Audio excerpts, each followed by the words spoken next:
ಕಪ್ಪೆ ಮತ್ತು ಹಾವು. ಪ್ರಿಯ ವೀಕ್ಷಕರೇ, ಒಂದು ಆಳ ಕಡಿಮೆ ಇರುವ ಬಾವಿಯಲ್ಲಿ ಅನೇಕ ಕಪ್ಪೆಗಳು ಸಂತೋಷವಾಗಿ ವಾಸಿಸುತ್ತಿದ್ದವು. ಅವು ಆಟವಾಡುತ್ತಾ ಜಿಗಿಯುತ್ತಾ ನೀರಿನಲ್ಲಿ ದಿನ ಕಳೆಯುತ್ತಿದ್ದರು. ಆದರೆ ಅವುಗಳ ನಡುವೆ ಒಂದು ಹಳೆಯ ಕಪ್ಪೆ ಇದ್ದಿತು. ಅದು ಮಾತ್ರ ಸಂತೋಷವಾಗಿರಲಿಲ್ಲ. ಬಾವಿಯಲ್ಲಿ ಕೆಲವು ಕಪ್ಪೆಗಳು ಅದರ ಶತ್ರುಗಳಾಗಿದ್ದವು. ಅವು ಸದಾ ಅದನ್ನು ಕಿರುಕುಳ ನೀಡುತ್ತಿದ್ದರು, ಅವಮಾನಿಸುತ್ತಿದ್ದರು, ಅದರ ಜೀವನವನ್ನು ಕಷ್ಟಕರವಾಗಿಸುತ್ತಿದ್ದರು. ಅದಕ್ಕೆ ಶಾಂತಿಯಿಂದ ಬದುಕುವುದು ತುಂಬಾ ಕಷ್ಟವಾಗಿತ್ತು. ಒಂದು ದಿನ ಈ ನೋವನ್ನು ಸಹಿಸಲಾಗದೆ ಆ ಹಳೆಯ ಕಪ್ಪೆ ಬಾವಿಯಿಂದ ಹೊರಬಂದಿತು. ಕೋಪದಿಂದ ಅದು ನಿರ್ಧರಿಸಿತು, ನನ್ನನ್ನು ಕಾಡಿದ ಎಲ್ಲ ಕಪ್ಪೆಗಳಿಗೆ ಪ್ರತೀಕಾರ ತೀರಿಸಬೇಕು. ಅದು ಯೋಚಿಸುತ್ತಿರುವಾಗ ಒಂದು ಹಾವು ಹತ್ತಿರದ ಗುಹೆಗೆ ಸರಿದು ಹೋಗುವುದನ್ನು ಕಂಡಿತು.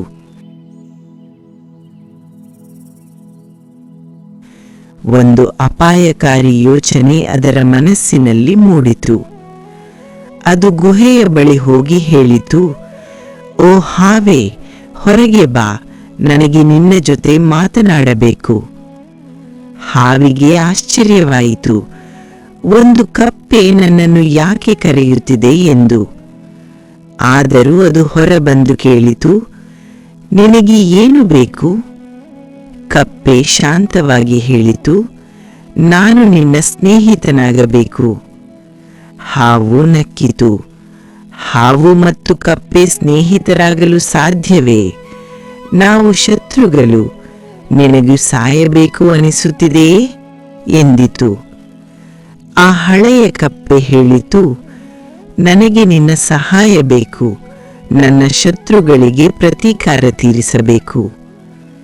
ನಿನ್ನ ಶತ್ರುಗಳು ಯಾರು ಎಂದು ಹಾವು ಕೇಳಿತು. ಬಾವಿಯನ್ನು ತೋರಿಸಿ ಕಪ್ಪೆ ಹೇಳಿತು, ಅಲ್ಲಿ ಇರುವ ಕಪ್ಪೆಗಳು ನನ್ನ ಶತ್ರುಗಳು. ಹಾವು ಹೇಳಿತು, ನಾನು ಬಾವಿಯಲ್ಲಿ ಹೇಗೆ ವಾಸಿಸಬಹುದು? ಕಪ್ಪೆ ಹೇಳಿತು, ನೀರಿನ ಹತ್ತಿರ ಒಂದು ಗುಹೆ ಇದೆ, ಅಲ್ಲಿ ನೀನು ಸುಖವಾಗಿ ಇರಬಹುದು.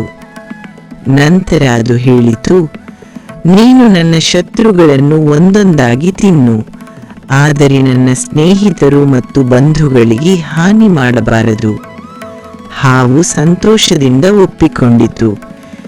ಎಷ್ಟು ಸುಲಭವಾಗಿ ಆಹಾರ ಸಿಗುತ್ತದೆ ಎಂದು ಅದು ಯೋಚಿಸಿತು.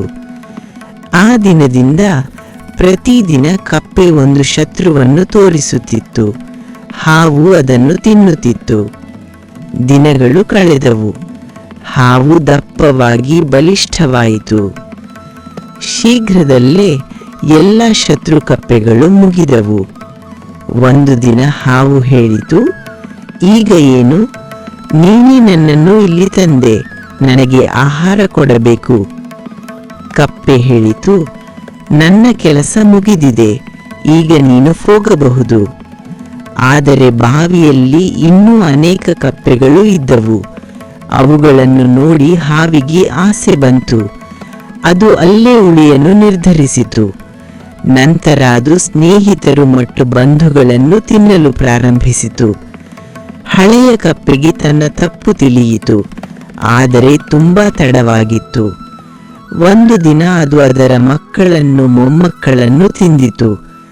ಕಪ್ಪೆ ನೋವಿನಿಂದ ನೋಡುತ್ತಾ ಇದ್ದಿತು. ಏನೂ ಮಾಡಲು ಸಾಧ್ಯವಾಗಲಿಲ್ಲ. ಕೊನೆಯಲ್ಲಿ ಕೇವಲ ಹಳೆಯ ಕಪ್ಪೆ ಮಾತ್ರ ಉಳಿದಿತು. ಹಾವು ಹೇಳಿತು, ನನಗೆ ತುಂಬ ಹಸಿವು, ಏನಾದರೂ ಆಹಾರ ಕೊಡು. ಕಪ್ಪೆ ಭಯಗೊಂಡಿತು. ಇದೀಗ ಇದು ನನ್ನನ್ನೇ ತಿನ್ನುತ್ತದೆ ಎಂದು ಯೋಚಿಸಿತು. ಸ್ವಲ್ಪ ಯೋಚಿಸಿ ಅದು ಹೇಳಿತು, ನಾನು ಇನ್ನೊಂದು ಬಾವಿಯಿಂದ ಕಪ್ಪೆಗಳನ್ನು ಕರೆತರುತ್ತೇನೆ. ಹಾವು ಒಪ್ಪಿಕೊಂಡಿತು. ಕಪ್ಪೆ ಹೊರಗೆ ಜಿಗಿದು ಮತ್ತೆ ಎಂದಿಗೂ ಹಿಂದಿರುಗಲಿಲ್ಲ. ಹಾವು ಕಾಯುತ್ತಲೇ ಇತ್ತು. ನೀತಿ: ಪ್ರತೀಕಾರ ಶತ್ರುಗಳನ್ನು ನಾಶ ಮಾಡಬಹುದು, ಆದರೆ ನಮ್ಮ ಸಂತೋಷವನ್ನು ನಾಶ ಮಾಡುತ್ತದೆ. ಆದ್ದರಿಂದ ಪ್ರತೀಕಾರಕ್ಕೆ ಮುನ್ನ ಯೋಚಿಸಬೇಕು. But it will also destroy your own happiness. Think wisely before taking revenge, because the consequences can be far more dangerous than the problem itself.